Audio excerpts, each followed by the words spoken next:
Hello everyone, welcome on YouTube पर आपका बहुत बहुत स्वागत है। वेलकम, नमस्कारम, सुस्वागतम, आदाब, सत श्री अकाल सभी को। Very good evening to all of you. दोस्तों सभी का बहुत बहुत स्वागत है। दोस्तों आज मैं लेके आया हूँ एक नई सीरीज आप लोगों के लिए। आप लोगों ने हर साल देखा होगा कि भारत के आसपास के जितने देश है वहां से कुछ ना कुछ क्वेश्चन हर साल करंट अफेयर में बन के आता है।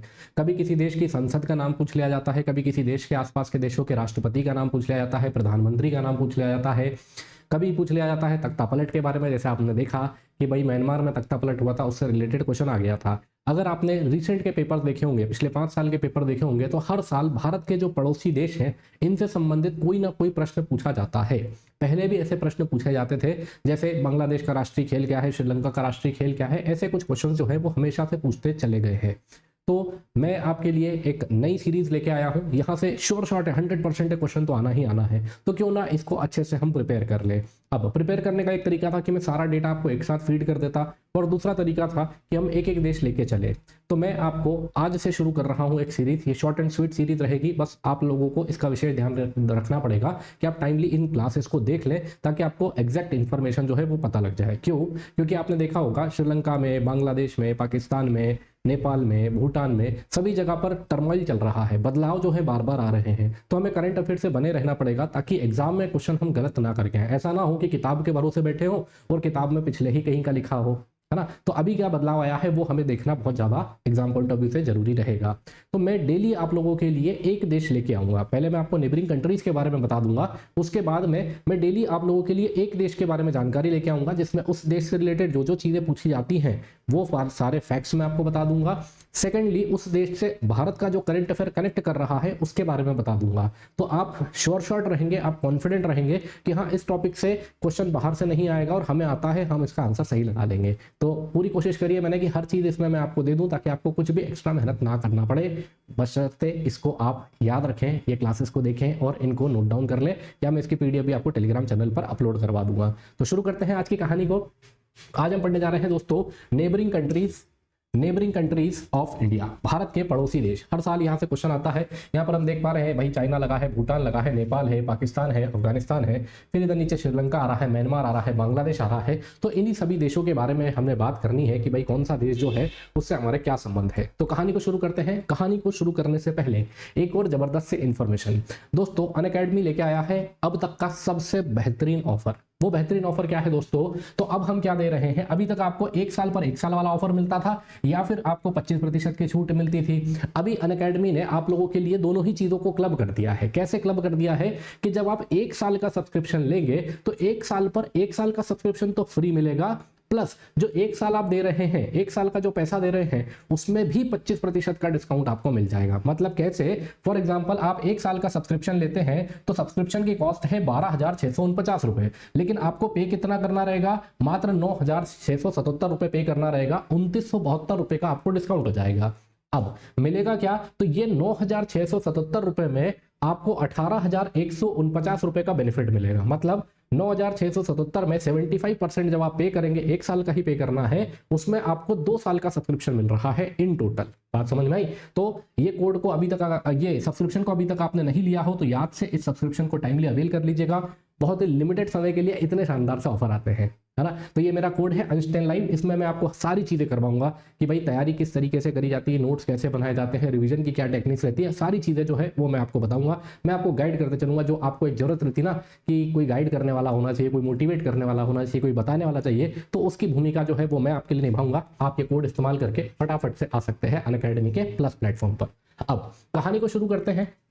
अब हमें बात करनी है दोस्तों, आज नेबरिंग कंट्रीज की बात करनी है। अब नेबरिंग कंट्रीज में पहले हमें कुछ बेसिक फंडे समझने हैं, जहां से डायरेक्टली क्वेश्चन आ जाता है। अब डायरेक्टली क्वेश्चन क्या क्या आ जाते हैं उनको समझने की शुरुआत करते हैं। तो जैसे सबसे पहले आ जाता है कि भाई भारत जो है वो एशिया में आता है, लेकिन एशिया के कौन से पार्ट में आता है? भाई सेंट्रल एशिया में आता है, साउथ एशिया में आता है, ईस्ट एशिया में आता है, साउथ ईस्ट एशिया में आता है। ये बहुत बार क्वेश्चन पूछ लिया जाता है और यहाँ पर उलझ जाते हैं हम। तो दोस्तों याद रखेंगे, भारत जो है वो कहां पर आता है? सदर्न एशिया में, दक्षिण एशिया में हमारा प्यारा भारत जो है वो स्थित है। फिर अगर बात करें क्षेत्रफल की दृष्टि से तो भारत कौन से नंबर का देश है? 7वें नंबर का सबसे बड़ा देश जो है वो आपको देखने को मिल जाएगा भारत। जनसंख्या की दृष्टि से देखें तो अभी फिर भी हम कहने को सेकंड है, लेकिन वास्तविकता में अब हम नंबर 1 पर आ गए हैं जनसंख्या में। क्षेत्रफल की दृष्टि से हम 7वें नंबर पर है। अगर हम भारत के बारे में बात करें तो भारत के दक्षिण में हमें क्या देखने को मिलता है? इंडियन ओशन जो है वो देखने को मिल जाता है। यहाँ वाले साइड पर हमें इंडियन ओशन जो है वो देखने को मिल रहा है। फिर अगर हम साउथ वेस्ट दक्षिण पश्चिम की बात करें तो हमें अरब सागर देखने को मिलेगा। यहाँ पर आप देख पा रहे होंगे ये अरब सागर वाला पॉइंट हो गया, जो भी महाराष्ट्र के इस साइड पर जो आ रहा है दक्षिण पश्चिम में, वहां पर आपको क्या देखने को मिल रहा है? अरब सागर मिल रहा है। मतलब भारत का दक्षिण पश्चिमी क्षेत्र में आपको अरब सागर मिल जाएगा और दक्षिण पूर्व वाले क्षेत्र में आपको क्या मिल जाएगी? बंगाल की खाड़ी जो है वो देखने को मिल जाएगी। इंडियन ओशन यहाँ आ गया, अरेबियन सी आ गया, बे ऑफ बंगाल ये आ गया। अब फिर आता है क्वेश्चन जो बहुत सारे एग्जाम में पूछा गया, भारत की बाउंड्री कितनी है? अगर भारत की भूमि सीमा की बात करें तो भारत की भूमि सीमा कितनी है? 15,106.7 किलोमीटर की इसकी भूमि सीमा है, लैंड बॉर्डर है। और अगर बात करें कोस्ट लाइन की, द्वीपीय क्षेत्रों के साथ में अगर हम बात करें तो ये कितनी है? 7,516.6 किलोमीटर। ये क्वेश्चन बहुत बार पूछा गया है कि हमारी कोस्ट लाइन कितनी है ना, हमारी कोस्ट लाइन। अब कोस्ट लाइन का मतलब क्या होता है? ये जो क्षेत्र आप देख रहे हो ना, यहां से जहां से पानी से घिरा हुआ है, ये जो प्रायद्वीपीय क्षेत्र जो है ये पूरी आप मिलाएंगे तो कितनी आ रही है? 7,516.6 किलोमीटर की आपको देखने को मिल जाती है। प्लस साथ में इसमें हमने आइलैंड टेरिटरी जो है, जो हमारे द्वीप है, उनको भी जोड़ा है। अब क्वेश्चन आता है एग्जाम में, यहां पर बहुत बच्चे कंफ्यूज होते हैं कि भाई भारत के कितने पड़ोसी देश हैं, तो हम लगा देते हैं 7। पर अगर आपसे पूछा जाए कि भाई हम समुद्री सीमा किससे साझा कर रहे हैं, हम जमीनी सीमा किससे साझा कर रहे हैं, तो क्वेश्चन का आंसर बदलेगा। कैसे? अगर जमीनी सीमा की बात करूं तो कितने होंगे? 7 होंगे। कितने होंगे? 7 होंगे। लेकिन अगर सिर्फ पूछा है कितने देश के साथ सीमा साझा करता है तो टोटल कितने हो गए? 9 देश हो गए। अरे सर ऐसे कैसे? हमने तो 7 पढ़ा है। नहीं भाई 7 नहीं है, 9 ही है। कौन कौन से हैं? तो देखिए यहां पर एक आ रहा है अफगानिस्तान, दूसरा इधर आपको पाकिस्तान देखने को मिल रहा है, फिर ये चाइना, फिर ये नेपाल, मतलब 1 2 3 4, 5वां भूटान, 6वां बांग्लादेश, 7वां म्यांमार। फिर आ जाइए 8वें नंबर पर ये पानी से घिरा हुआ है आइलैंड, है ना, श्रीलंका। और यहाँ पर एक छोटा सा आपको देखने को मिल रहा है टापू देश, जिसको हम कहते हैं मालदीव्स। तो ये टोटल मिलाकर 9 देश है, जिसमें से 7 देशों से हम जमीनी सीमा शेयर करते हैं और 2 देशों से हम जली सीमा शेयर करते हैं। ठीक है, तो टोटल मिलाकर कितने देश हो गए? 9 देश हो गए। अब इजी हो या डिफिकल्ट हो, क्वेश्चन गलत हो जाता है। जैसे लास्ट ईयर क्वेश्चन पूछ लिया गया था भोपाल गैस कांड के बारे में, बच्चों से वो भी गलत हो गया, नर्वसनेस में, प्रेशर में गलत हो जाता है। तो चीजों का विशेष तौर पर ध्यान रखिए। क्षेत्रफल की दृष्टि से 7वां, जनसंख्या की दृष्टि से दूसरा, फिर Indian Ocean, Bay of Bengal, अरब सागर की सीमा कहां पे है ये आपको पता होना चाहिए डायरेक्शन वाइज। फिर भारत जो है वो दक्षिण एशिया का भाग है। फिर नेक्स्ट 15,106.7 किलोमीटर की टोटल लैंड बॉर्डर है और कोस्ट लाइन बॉर्डर है 7,516.6 किलोमीटर की। टोटल 9 कंट्रियों से हमारी बॉर्डर जो है वो मिल रही है। आगे बढ़ते हैं, कहानी को आगे बढ़ाते हैं। अब नेबर कंट्रीज के बारे में बात करें कि भाई कौन कौन सी कंट्री है, तो ये नाम आपको सभी को पता होंगे, बहुत अच्छे से पता होंगे। जैसे कि मैंने अभी आपको बताया, पाकिस्तान है, अफगानिस्तान है, चाइना है, नेपाल है, भूटान है, बांग्लादेश है, म्यांमार है। ये 7 नाम है और 2 नाम अपन ने अभी कहा, श्रीलंका और मालदीव है। अब बात आती है इसकी कि भाई कौन कौन से देश में पाकिस्तान की सीमा जो है किस किस से लग रही है। तो हमारे प्रदेश में जम्मू कश्मीर आ रहा है, पंजाब आ रहा है, गुजरात का कुछ भाग और राजस्थान का कुछ भाग आता है। अगर बात करें अफगानिस्तान की, तो अफगानिस्तान का जो पीओके, जो भारत का पीओके वाला भाग है, पाकिस्तान ऑक्यूपाइड कश्मीर वाला भाग है, वो जो है बाउंड्री टच होती है किसकी? अफगानिस्तान की। चाइना की बात करें तो चाइना में जम्मू कश्मीर मिल जाएगा, हिमाचल प्रदेश मिल जाएगा, उत्तराखंड मिल जाएगा, अरुणाचल मिल जाएगा और सिक्किम मिल जाएगा। अगर नेपाल की बात करें तो सिक्किम, पश्चिम बंगाल, बिहार, यूपी, उत्तराखंड। भूटान की बात करें तो अरुणाचल, असम, सिक्किम, वेस्ट बंगाल। बांग्लादेश की बात करें तो पश्चिम बंगाल, मिजोरम, मेघालय, त्रिपुरा और असम। और म्यांमार की बात करें तो अरुणाचल, मणिपुर, मिजोरम और नागालैंड। अब आप कहोगे सर ये चीजें पढ़ी तो बहुत बार पर याद नहीं होती है ना, तो इसको ये भी टेंशन लेने की जरूरत नहीं है। ये तो सिर्फ मैंने एक खाका आपको बताया है। असली तैयारी कब होगी? जब हम एक एक देश को पकड़ना चालू करेंगे और उसके ऊपर बात करेंगे। जैसे यहाँ पर बात करें तो हमें ये 5 स्टेट पर आज कवर करना है कि भाई ये नेपाल वाला जो है इसमें कौन कौन से आ रहे हैं। तो इसमें सिक्किम आ रहा है। अब सिक्किम आपको यहाँ देखने को मिल रहा है। सिक्किम के बाद में आपको क्या देखने को मिल रहा है? पश्चिम बंगाल का क्षेत्र आपको देखने को मिल रहा है। यहाँ पर पश्चिम बंगाल आ गया। फिर यहाँ पर आप देख पा रहे होंगे, ये रही बिहार की बॉर्डर, ये रही उत्तर प्रदेश की बॉर्डर, ये रही उत्तराखंड की बॉर्डर। ठीक है, तीनों चीजें मिल गई, उत्तराखंड, उत्तर प्रदेश, बिहार। और इधर क्या आ गए? 2 आ गए, एक आ गया आपका सिक्किम और एक आ गया ये पश्चिम बंगाल। ठीक है, तो ये 5 है जिनसे नेपाल की बाउंड्री जो है वो टच होती है। ये चीजें हमें विशेष तौर से ध्यान रखनी है। अब एक एक करके चीजों को समझने की कोशिश करते हैं। नेपाल के बारे में बहुत सारे क्वेश्चन आते हैं दोस्तों, बहुत सारे क्वेश्चन आपको एक एक करके समझने पड़ेंगे। जैसे नेपाल को वास्तविकता में क्या कहा जाता है? जैसे इंडिया दैट इज भारत हम कहते हैं, हमारे संविधान में उल्लेखित है, वैसे ही नेपाल को ऑफिशियली क्या कहा जाता है, तो इसे कहा जाता है, ये नाम याद रखिएगा, federal democratic Republic of Nepal. इसे क्या कहा जाता है, संघीय लोकतांत्रिक गणराज्य नेपाल इसका संवैधानिक नाम है, इसका आधिकारिक नाम है, इसका ऑफिशियल नेम है, ठीक है, federal democratic Republic of Nepal. अब अभी आपने देखा नेपाल को, ये लैंडलॉक्ड है, सारी जगह से भूमि से घिरा हुआ है, कहीं पर भी पानी समुद्र आपको देखने को नहीं मिल रहा है। अब बात करें, जैसे हमने देखा भारत 7वें नंबर पर आता है क्षेत्रफल की दृष्टि से, वैसे ही नेपाल कौन से नंबर पर आता है, तो 93 नंबर पर, 93rd लार्जेस्ट कंट्री आती है in terms of land area. कितना एरिया है ये आपको याद रखने की बिल्कुल जरूरत नहीं है कि इसका एरिया कितना आ रहा है, बस आपको ये पता होना चाहिए कि इसका ओरिजिनल नेम क्या है, federal democratic Republic of Nepal है। अब नेपाल में जो इंपॉर्टेंट चीजें हैं वो क्या है कि भाई दुनिया के सबसे बड़े 10 जो पहाड़ हैं उनमें से 8 पहाड़ जो है वो कहाँ देखने को मिलेंगे, नेपाल में ही देखने को मिलेंगे। और दुनिया का सबसे ऊंचा पहाड़ जिसको माउंट एवरेस्ट के नाम से जानते हैं, वो भी हमें कहाँ देखने को मिलता है, नेपाल में ही देखने को मिल जाता है, ठीक है। अब नेपाल बाउंड्री किससे शेयर करता है, तो अभी हमने बात करी, उत्तराखंड है, उत्तर प्रदेश है, बिहार है, सिक्किम है और पश्चिम बंगाल है, 5 प्रदेशों से ये बाउंड्री को साझा करता है। अब इसके आगे बढ़ते हैं, नेपाल के बारे में ये चीज जो है ये सबसे ज्यादा इंपॉर्टेंट रहेगी आपके एग्जाम पॉइंट ऑफ व्यू से। पर इसके पहले एक और चीज दिखाना चाहूंगा, ये है नेपाल का दोस्तों मैप। इसमें आप देख रहे होंगे 7 प्रांत बने हुए हैं। कितने प्रांत है, 7 प्रांत बने हुए हैं, ठीक है, 1 2 3 4 5 6 7 इतना ही है आपको नेपाल जो है वो देखने को मिलता है। साइज में छोटा है ना, 93वें नंबर पर आ रहा है। अब आती है यहाँ पर कहानी जो हमें मोस्ट इंपॉर्टेंटली पढ़ना है। जैसे क्वेश्चन आ जाता है भाई इनकी सांसद को क्या कहा जाता है, तो नेपाल की सांसद को क्या कहा जाता है दोस्तों, नेशनल असेंबली कहा जाता है। सीटें आपसे नहीं पूछी जाएंगी, बस आपको ध्यान रखना है कि यहाँ की सांसद को क्या कहा है, पार्लियामेंट को क्या कहा जाता है, संसद को क्या कहा जाता है, तो नेशनल असेंबली कहा जाता है।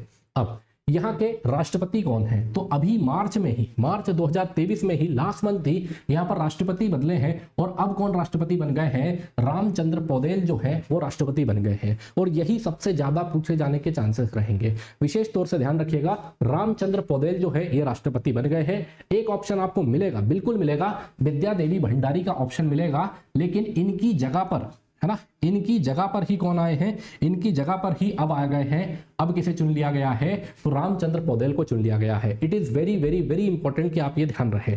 अब क्वेश्चन में देखो एग्जामिनर आपको कैसे कंफ्यूज करता है कि वो प्रेसिडेंट का नाम देगा, पूछेगा, और पिछले प्रेसिडेंट का भी नाम दे देगा, प्राइम मिनिस्टर का भी नाम दे देगा, और हम कंफ्यूज हो जाते हैं।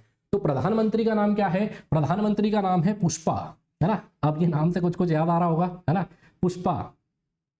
प्रधानमंत्री का नाम है पुष्पा कमल दहल, ये इनका नाम है, ठीक है। प्रेसिडेंट कौन हो गए, रामचंद्र, है ना, रामचंद्र के कृपा पात्र कौन है, तो हमारा भाई पुष्पा है, तो प्रधानमंत्री हो गए पुष्पा। इस तरीके से याद कर लेना। और इसके पहले कौन थी, इसके पहले विद्या देवी थी, ठीक है। अब ऑफिशियल लैंग्वेज की बात है तो यहाँ पर चिंता होगी ही नहीं, नेपाली भाषा यहाँ बोली जाती है। कितने प्रांत है, तो अभी आपको बताया 7 प्रांत आपको देखने को मिलेंगे। राजधानी आपको बहुत अच्छे से पता है कि भाई यहाँ की राजधानी क्या है, काठमांडू यहाँ की राजधानी है, और ये काठमांडू ही सबसे बड़ा शहर भी है नेपाल में। अब नेक्स्ट बात करें, इनकी करेंसी क्या है, अरे करेंसी है इनकी नेपाली रुपया। मैं यहाँ लिख देता हूं, थोड़ा टाइपिंग मिस्टेक है, नेपाली रुपीस, है ना, ये इनकी क्या है, ये इनकी करेंसी है। और नेशनल गेम कौन सा है, तो ये आपके लिए बहुत ज्यादा इंपॉर्टेंट है, इसको मैं हाईलाइट कर देता हूं ताकि आपको याद रहे। नेशनल गेम वॉलीबॉल है, याद रखें। प्रेसिडेंट, प्राइम मिनिस्टर, ये दोनों बहुत इंपॉर्टेंट है। सेकेंडली नेशनल गेम क्या है, वो बहुत इंपॉर्टेंट है। फिर तीसरा नेशनल बर्ड, ये भी बहुत इंपॉर्टेंट है। हिमालयन मोनल जो है ये यहाँ का राष्ट्रीय पक्षी है ना। इसी का एक और नाम है लोफोरस इम्पीडेंस, पर ये इतना डेप्थ में हमसे पीएससी नहीं पूछेगा, लेकिन ये पूछा जा सकता है। National animal very very important, गाय, है ना, गाय, परम पूज्य हमारी गाय जो है वो नेपाल की राष्ट्रीय पशु है। नेशनल ट्री की बात करें तो फाइकस रेलिजियोसा।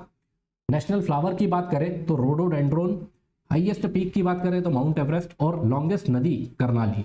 अब इसमें से इंपॉर्टेंट क्या क्या चीजें हैं तो वो मैं मार्क कर देता हूं ताकि आप लोगों को आसानी हो जाए।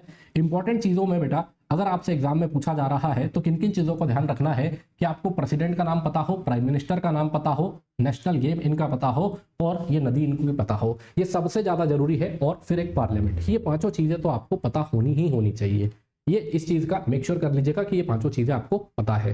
रोज मैं ऐसे ही आपको अलग अलग देशों के बारे में चीजें बता दूंगा, जिसमें क्योंकि पार्लियामेंट का नाम भी आ जाएगा, वहां का सबसे इंपॉर्टेंट पॉइंट क्या आ रहा है, जैसे यहाँ पर रिवर का आ गया वो आ जाएगा, फिर राष्ट्रपति कौन है, प्रधानमंत्री कौन है, वो सारी चीजें आ जाएंगी। अब इसके आगे अगर बात करें तो इसके आगे कुछ नेपाल के बारे में हमें कुछ बेसिक चीजें और जाननी है। जैसे कि क्या क्या चीजें जाननी है, तो नेपाल में अभी एक फेस्टिवल आयोजित किया गया, Nepal India literature festival. Nepal India literature festival जो है ये 3 दिनी उत्सव जो है ये बनाया गया, कहां पर, नेपाल में बनाया गया। ये क्या था, ये साहित्य से संबंधित एक उत्सव जो है ये नेपाल में बनाया गया। ठीक है, किसके द्वारा बनवाया गया, तो विराटनगर मेट्रोपॉलिटन सिटी और भारत के मेरठ का एक था क्रांति धारा लिटरेचर एकेडमी, इनके द्वारा, इनके तत्वाधान में नेपाल इंडिया लिटरेचर फेस्टिवल हुआ है। तो याद रखिएगा ये मार्च 2023 का ही करंट अफेयर है जो आपके एग्जाम पॉइंट ऑफ व्यू से इंपॉर्टेंट हो जाएगा। इसमें 350 से ज्यादा लेखकों ने शिरकत जो है करी, जिसमें भारत के भी लेखक आपको देखने को मिल जाएंगे और नेपाल के 7 प्रांत के लेखक भी आपको देखने को मिल जाएंगे। नेक्स्ट अगर बात करें तो ये नेपाल इंडिया लिटरेचर फेस्टिवल के बारे में मैंने बता ही दिया। एक यहाँ का बहुत इंपॉर्टेंट पार्क है, नेशनल पार्क है, जिसे कहा जाता है चितवन राष्ट्रीय उद्यान।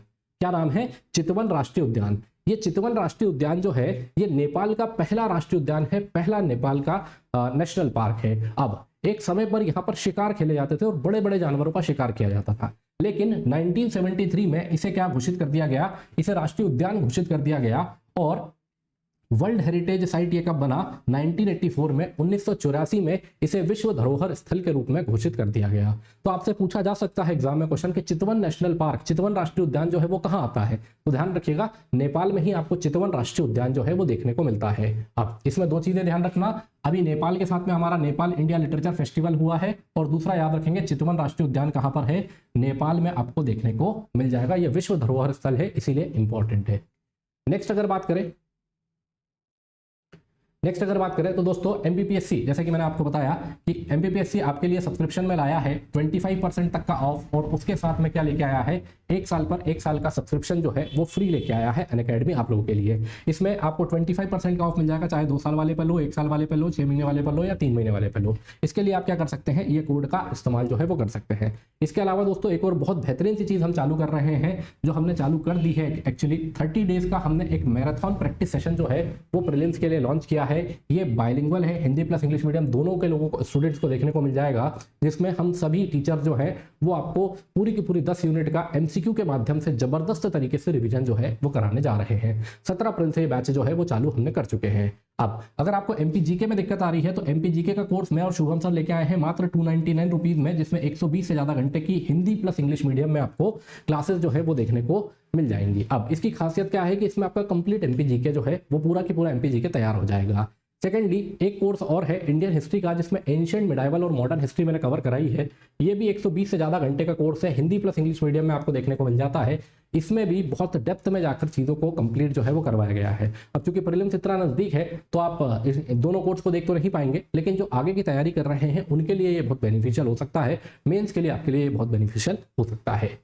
नेक्स्ट बात करते हैं कोर्स मिलेंगे कहाँ पर, तो आपको इसके लिए अनअकैडमी की ऐप डाउनलोड करनी पड़ेगी। जब आप ऐप खोलेंगे एमपीपीएससी सेक्शन पर जाएंगे तो यहाँ पर स्टोर नामक ऑप्शन मिलेगा, और इस स्टोर पर ही आपको सारी जानकारी मिल जाएगी, और यहाँ से आप इस कोर्स को अवेल जो है वो कर सकते हैं। ठीक है, तो क्लास को याद से लाइक करिएगा, अपने दोस्तों के साथ इसको शेयर करिएगा ज़्यादा से ज़्यादा मात्रा में। मैं कोशिश करूंगा कि कल एक नए देश के बारे में, बांग्लादेश के बारे में, श्रीलंका के बारे में, भूटान के बारे में, इस तरीके से और हम कहानी को आगे बढ़ाएं, और कल से एक देश की जगह में 2-2 देश आपको कंप्लीट कराना शुरू करूंगा। तो छोटी छोटी सी इन्फॉर्मेशन है, लेकिन ये एग्जाम पॉइंट ऑफ व्यू से बहुत ज़्यादा जरूरी रहेगी, तो इसको याद से आप नोट डाउन कर लीजिएगा। तो मिलते हैं एक और जबरदस्त सी क्लास में, तब तक के लिए जय हिंद, जय भारत सभी को, जय श्री कृष्णा, जय श्री महाकाल।